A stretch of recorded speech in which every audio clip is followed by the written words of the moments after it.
बादशाह अकबर के सभी सवालों के जवाब देने के बाद बीरबल अपने स्थान पर जाकर बैठ गया। फिर बादशाह ने अपने साले की तरफ देखा जो कि सिर झुकाए चुपचाप बैठा था। बादशाह ने पूछा, साले साहब क्या अब तुम्हें कुछ कहना है? साले साहब के पास बोलने के लिए अब कोई जवाब न था, वह सिर झुकाए अपने स्थान पर बैठा रहा। चालाक महाजन और मेहनती चित्रकार। एक बार एक महाजन को अपना चित्र बनवाने का शौक लगा। उसने एक चित्रकार को बुलवाकर अपना चित्र बनवाने को कहा। महाजन के कहे अनुसार चित्रकार ने महाजन का चित्र बनवाने में बहुत मेहनत की, लेकिन महाजन बहुत ही धूर्त व्यक्ति था। वह चित्रकार से बोला, ये चित्र ठीक नहीं बना है, इसे दोबारा बनाओ। ऐसे करते करते महाजन ने बहुत सारे चित्र बनवाकर उन्हें गलत बता दिया। अब चित्रकार समझ चुका था कि महाजन चेहरा बदलने में माहिर है और हर बार चित्र बनवाते समय चेहरा बदल लेता है। इसलिए उसने महाजन से अब तक बनाई गई सभी तस्वीरों का मेहनताना मांगा। धूर्त महाजन बोला, कैसा मेहनताना? तुमने अब तक एक भी सही चित्र नहीं बनाया है। जब तुम सही चित्र बना दोगे तो तुम्हें तुम्हारा मेहनताना मिल जाएगा। महाजन की बात सुनकर चित्रकार निराश होकर अपने घर लौट गया और अपनी पत्नी को महाजन की इस करतूत के बारे में बताया। अपने पति को परेशानी में देख उसने चित्रकार को बादशाह अकबर के दरबार में न्याय की गुहार लगाने की सलाह दी। पत्नी की बात चित्रकार को समझ आ गई और अगले ही दिन चित्रकार ने सारा हाल बादशाह अकबर के दरबार में जा सुनाया। बादशाह ने चित्रकार से सारे चित्र मंगवाए और साथ ही महाजन की भी महल में बुलवाया। सभी चित्रों को ध्यान से देखने के बाद बादशाह अकबर ने महाजन से पूछा, इन सभी चित्रों में कुछ कमी है क्या? महाजन ने कहा, जी हुजूर, इनमें से कोई भी चित्र हुबहू मेरे चेहरे जैसा नहीं है। महाजन की बात सुनकर अकबर सोच में पड़ गए और बीरबल से मामला सुझाने को कहा। बीरबल पहले से ही दरबार में उपस्थित था और सारी बातें अच्छी तरह समझ चुका था कि महाजन चेहरे बदलने में माहिर है, इसलिए चित्रकार को परेशान कर रहा है। थोड़ी देर सभी चित्रों की ओर देखने के बाद बीरबल ने भी हर एक चित्र में कमियां निकालनी शुरू कर दी और चित्रकार को 2 दिन बाद महाजन का सुंदर सा चित्र बनाकर लाने के लिए कहा और महाजन को आदेश देते हुए कहा, अगर तुम्हें चित्र पसंद आ जाए तो चित्रकार का मेहनताना देना होगा। इतना कहकर बीरबल ने दोनों को बाहर भेज दिया। कुछ देर बाद चित्रकार को वापस बुलवाया और उससे 2 दिन बाद बड़ा सा दर्पण लाने को कहा। 2 दिन बाद जब दोनों दरबार में उपस्थित हुए तो चित्रकार ने वह दर्पण महाजन के सामने रख दिया और बोला, जनाब ये चित्र तो एकदम सही है ना? महाजन बोला, लेकिन ये चित्र नहीं दर्पण है, यही तो असली चित्र है, चित्रकार ने कहा। फिर बीरबल ने भी अपने स्थान से उठकर कहा, सही तो कह रहा है चित्रकार, ये तुम्हारा ही तो चित्र है। महाजन समझ गया कि अब उसकी दाल नहीं गलने वाली है, इसलिए उसने ना चाहते हुए भी बीरबल की हाँ में हाँ मिलाते हुए चित्रकार को उसका मेहनताना दे दिया। चित्रकार ने खुशी खुशी बीरबल का शुक्रिया अदा किया और महल से अपने घर की ओर चला गया।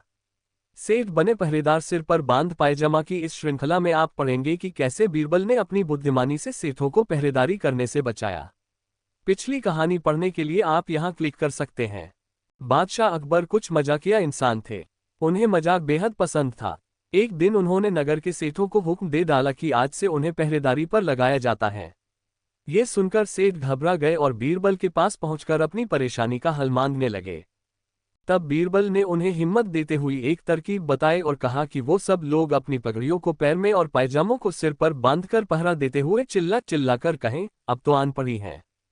दूसरी तरफ बादशाह भी अपना भेष बदलकर गश्त पर निकल पड़े। गश्त लगते वक्त बादशाह की नजर अचानक सेठों पर पड़ी। उनका ये निराला रूप देखकर बादशाह हंसते हंसते लोटपोट हो गए और उनसे पूछा, ये सब है?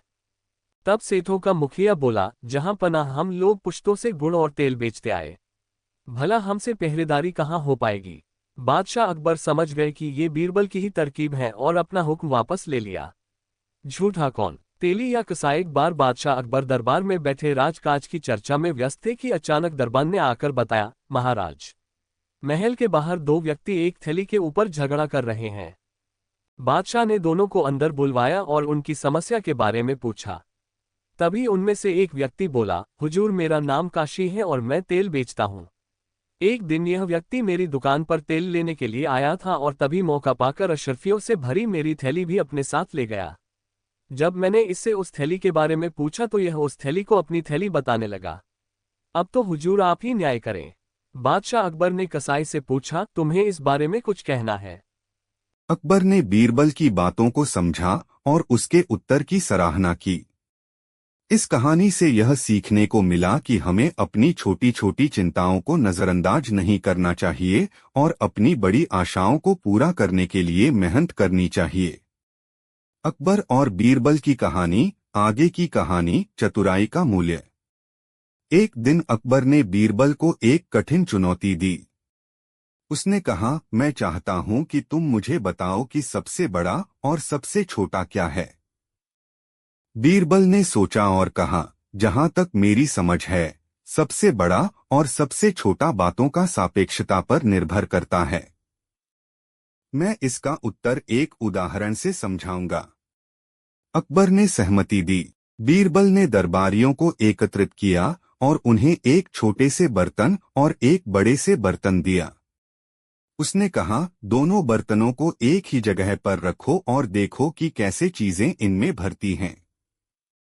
फिर बीरबल ने दरबारियों से कहा, अब मैं आपसे पूछता हूं कि सबसे बड़ा और सबसे छोटा क्या है।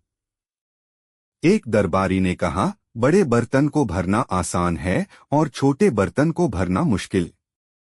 बीरबल ने हंसते हुए कहा, आप सही हैं, लेकिन यह भी एक दृष्टिकोण है। फिर बीरबल ने एक और चुनौती पेश की, दोनों बर्तनों में से कोई एक बर्तन भर दो। दरबारियों ने छोटे बर्तन को भरने का प्रयास किया। जब उन्होंने देखा कि छोटे बर्तन में बहुत प्रयास और समय लग रहा था, तो उन्होंने महसूस किया कि छोटा काम भी कितनी मेहनत और समय लेता है। बीरबल ने अकबर से कहा, देखिए, छोटी चीजों को पूरा करने में ज्यादा समय और ऊर्जा लगती है, जबकि बड़ी चीजों में अक्सर कम समय लगता है। इसी तरह कई बार छोटी समस्याएं हमें बड़ी लगती हैं और बड़ी समस्याएं हम आसानी से हल कर लेते हैं।